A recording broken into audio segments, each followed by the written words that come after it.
छन्।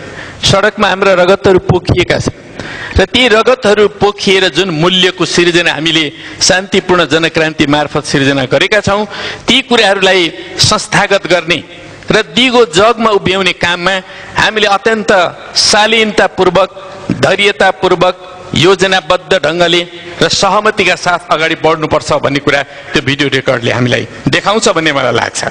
हामीले डेमोक्रेसीमा आइसकेपछि सधैँभरि शिरमा मात्रै बस्नुपर्छ भन्ने ठान्नुहुन्न।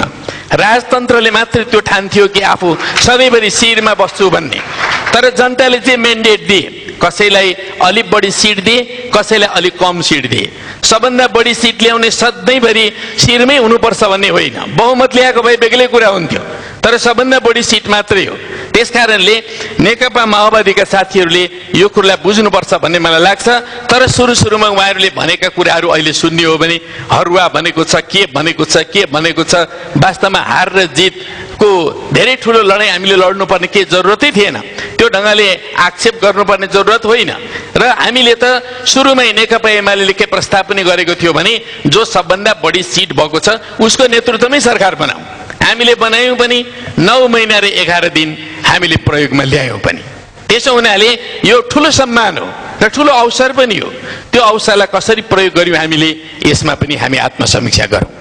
त्यसो हुनाले अहिले हामी जुन अवस्थाबाट गुज्रिरहेका छौँ, सम्पूर्ण जनताले अहिले पनि हामीलाई भनिरहेका छन् अब युद्धको बाटो त हामीले छोडेकै छौँ, अब शान्ति प्रक्रियामा हामी आएका छौँ। तर आन्दोलन, जबरजस्ती शक्ति प्रदर्शनबाट पनि हामीले समस्याको समाधान गर्न सक्दैनौँ। धन्यवाद। एकछिनलाई मान्नुहोस्, 2 मिनेटको समय अहिले समाप्त भएको छ, फेरि म फर्काउँछु। ल, धन्यवाद। जनताको मत बुझ्ने संकेत यो अभिव्यक्ति थियो। र अब मैले अहिले पनि निवेदन गरेँ, राष्ट्रव्यापी रूपमा हामीलाई हाम्रो bahas@fncci.org मा प्राप्त 5000 भन्दा बढी इमेलहरू मध्येबाट सम्पादन मण्डलले छानेका केही पत्रहरू, केही प्रश्नहरू र यो फ्लोरबाट उठेका केही प्रश्नहरू राखिदिन म सम्पादन मण्डललाई आग्रह गर्दछु।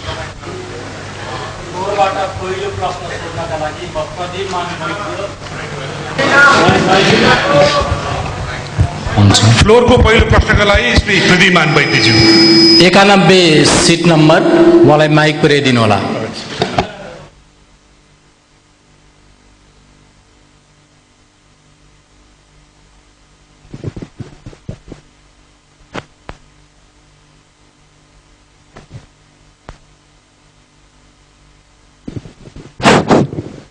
धन्यवाद। मुलुक आज आर्थिक रूपमा बर्बादीको सङ्घारमा पुगेको छ। आमाले सोच्छन् के छोरा घर फर्क्यो, स्वास्नीले सोध्छ मेरो लोग्ने कामबाट सेफली घर फर्कन्छ, बाबाले सोध्छ मेरो छोराछोरी के स्कुलबाट घर फर्क्यो त। यस्तो स्थिति छ अहिले हाम्रो देशको। र जनताले प्रमुख रूपमा तपाईँहरू 3 दललाई एउटा जेठ 14 गते भित्र संविधान बनाउन, शान्ति र सुरक्षा दिन मिलिजुली सरकार चलाउन 6 महिनाको म्याद दिएर चुनेर पठाएको छ। तर तपाईँहरू तीनै पार्टी असफल भइसकेको र आफ्नो गन्तव्यमा पुग्न नसक्ने स्थिति देखिसकेको छ। तपाईँहरूलाई जसरी एउटा डिफल्टर कम्पनीलाई ब्याङ्कले कालो सूचीमा राख्छ, त्यसरी नै तपाईँहरूले पनि एउटा समझदारी कायम गर्न नसकेर तपाईहरुलाई असक्षम घोषणा गरी ब्ल्याकलिस्ट गर्ने कि नगर्ने, तपाईहरुको यसमा के एक्सप्लेनेसन छ? यो प्रश्न कसको लागि हो? प्रश्न तिनै पार्टीका शीर्ष नेताहरूलाई। म 2 मिनेटको समय यहाँलाई दिन चाहन्छु। 2 मिनेटको सीमित समयभित्र कृपया गरेर यो प्रश्नको जवाफको लागि म आग्रह गर्दछु। म सबैभन्दा पहिला एकीकृत नेपाल कम्युनिस्ट पार्टी माओवादी।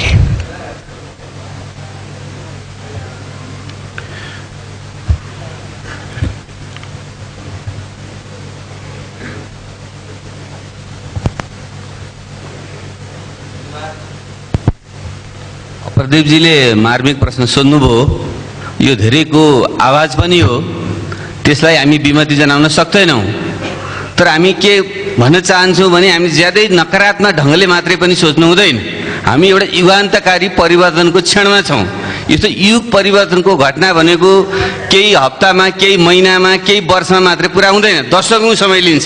ठुल्ठुला क्रान्तिका घटनाहरू तपाईँले हेर्नुभयो भने फ्रान्सेली क्रान्ति, अमेरिकी क्रान्ति, रुसी क्रान्ति, चिनिया क्रान्तिहरू त्यहाँ दशकौँ लागेको छ। त्यसैले यो 2 वर्ष 3 वर्षभित्र हामीले जे उपलब्धि हासिल गरेका छौँ, गणतन्त्र, संघीयता, यस्ता विषयहरूलाई हामीले कमाक्नु हुँदैन। तर प्रश्न के मात्रै हो भने संविधान सभाबाट संविधान बनाउने कुरा 2 वर्षभित्र पुरा गर्न हामीले अलि सकिराखेका छैनौँ। मुख्य समस्या त्यो। त्यसैले यो विषयमा हामीले समीक्षा गरेर अगाडि बढ्नुपर्छ। आरोप प्रत्यारोप गर्नुभन्दा पनि त्यसको वस्तुगत कारण के हो? हाम्रा चेतनाहरू त वस्तुगत जगतबाट पैदा हुन्छन्। हामीले आवेगात्मक ढङ्गले आरोप प्रत्यारोप दोषारोपण गरेर मात्र होइन, हामी सबैले सामूहिक जिम्मेवारी लिएर सही ढङ्गले आत्मसमीक्षा गरेर अगाडि बढ्यौँ भने समाधान निस्कन्छ। त्यसले यति बेला नकारात्मक ढङ्गले आरोप प्रत्यारोप गर्ने ढङ्गले भन्दा पनि वस्तुसङ्गत ढङ्गले समस्याको चुरो पहिल्याएर समाधान खोज्नेतिर हामी जानुपर्छ। सम्भव छ, विगतमा पनि हामीले मिलेरै राजतन्त्रको अन्त्य गरेका हौँ, गणतन्त्र ल्याएका हौँ। आगामी दिनमा पनि हामीले सहमति खोजेर संविधान सभा मार्फत अग्रगामी संविधान निर्माण गर्ने, वर्गीय, जातीय, क्षेत्रीय, लैङ्गिक प्रश्नको समाधान गर्ने जुन हाम्रो प्रतिबद्धता हो बारदेखि यताको, त्यसलाई हामी पुरा गर्न सक्छौँ। धन्यवाद। अब नेपाली कङ्ग्रेसका नेतालाई आग्रह गर्न चाहन्छु म, कृष्णप्रसाद सिटौलाज्यू।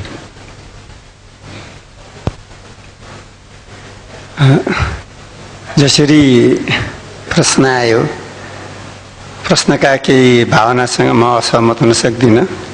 खास गरिकन लोकतन्त्र बहाली भइसकेपछि गणतन्त्रको कार्यान्वयनसम्म आउँदा नेपालले महत्त्वपूर्ण उपलब्धि हासिल गरेको छ।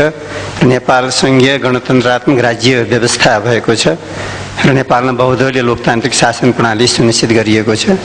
खास गरिकन संविधान सभाको निर्वाचनपछि यताका 2 वर्षका दिनमा हामीले शान्ति प्रक्रियामा र नयाँ संविधान निर्माण गर्ने सन्दर्भमा खासै उपलब्धि हासिल गर्न सकेनौँ, जसका आधारमा जेठ 14 गते भित्र नै संविधान घोषणा हुन्छ भन्ने अहिले ग्यारेन्टी गर्न सकौँ यहाँ बसेर बोल्दै गर्दा आम जनतालाई। तर प्रश्नकर्ता साथीले भने जस्तो अवस्था पनि होइन मुलुकको। हामीले विगतमा लामो समयदेखि सङ्घर्ष गरेका छौँ नेपालमा।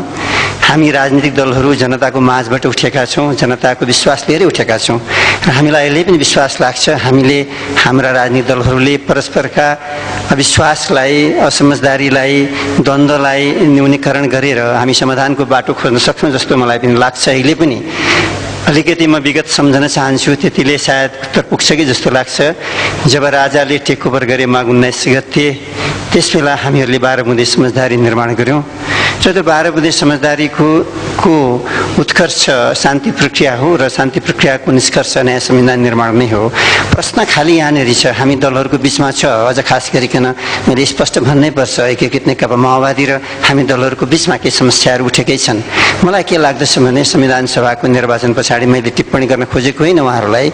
जसरी ठुलो पार्टीको ठुलो जिम्मेवारी हुन्छ, अझ सरकारमा बसिसकेपछि अझ त्यो जिम्मेवारी बढ्छ, त्यो अनुभूति सायद उहाँहरूमा भएन। संविधान सभाको निर्वाचनपछि एकीकृत नेकपा माओवादीले सरकारको नेतृत्व लिने अवसर पायो, तर त्यस पछाडि सबै दलहरूलाई समेटेर हिँड्न सक्ने बहुमतीय प्रणालीमा सरकार गठन भए पनि राज्य सञ्चालन गर्दा सहमति आधारमा अगाडि जान सक्नु भएको भए सायद यो समस्या हुने थिएन होला। जे होस्, त्यो पनि इतिहास भइसक्यो, त्यो पनि विगत भइसक्यो।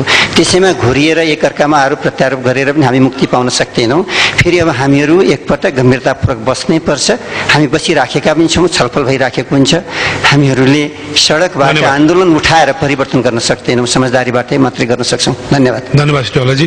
अब म एमालेका नेताजीलाई म यो प्रश्न राख्न चाहन्छु र प्रश्नको उत्तर कृपया गरेर प्रश्नमा नै केन्द्रित रहनुहोला भन्ने आग्रह गर्न चाहन्छु। प्रश्न यो थियो कि जसरी उद्यमी व्यवसायीहरूले लगानी फिर्ता गर्न नसक्दाखेरि कालो सूचीमा राखिन्छ भनेदेखि यी राजनीतिक दलहरूले आफ्नो काम फत्ते गर्न नसक्दाखेरि कालो सूचीमा राख्ने या नराख्ने, यो प्रश्नमा केन्द्रित भइदिनु म सादर आग्रह गर्दछु।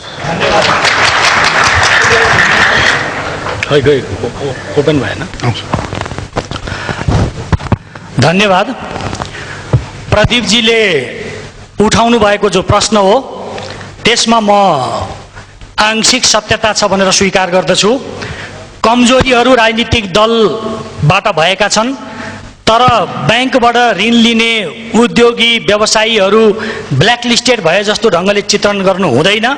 यो राजनीतिक दलहरूले ऐतिहासिक मिसन पुरा गर्ने सिलसिलामा उनीहरूले गरेका कमजोरीको रूपमा यसलाई बुझ्नु पर्दछ र सँगसँगै यो कमजोरीको कारण के हो भन्ने म राख्न चाहन्छु भने यो हिंसात्मक विद्रोह